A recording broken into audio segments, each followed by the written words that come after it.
Hello, I'm Luke Westray for CNET, and this is the Vertu Ti. Vertu is best known for making incredibly expensive mobiles that are covered with jewels and precious metals, and this latest effort is no exception. This phone is made of titanium, that's the metal around the sides here, the screen is made of sapphire crystal, and there's even a ruby embedded in this button.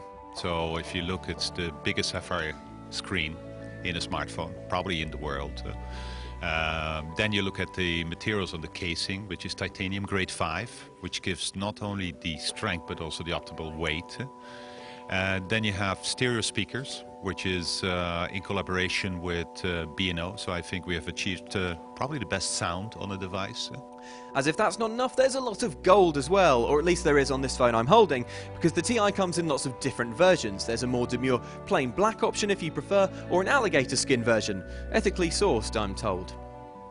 Up until last year, the British-based Vertu was owned by Nokia, which is now best known for making Windows Phone devices. So the freedom of the operating platform choice is I think a key one, and that comes out in this device. So a lot have happened in last year for us, and I think it's amazing that this has been done in a relatively short time to make a new era for Vertu.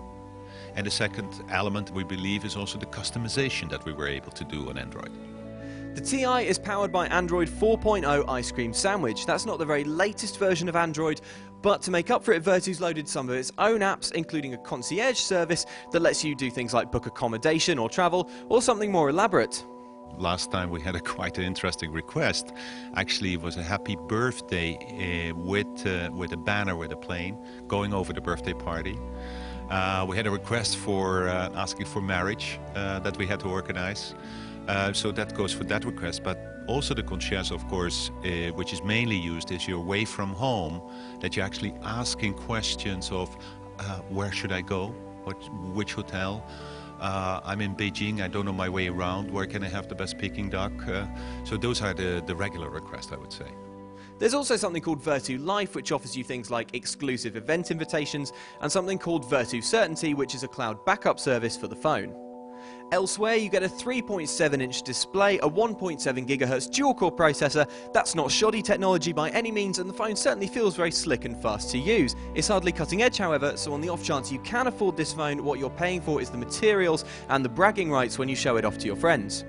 That would be one expensive boast, however, because the Ti starts at $9,600 or £6,700. If you want to go for the most expensive option, you'll be splashing out nearly $20,000 or just under £14,000 in British money.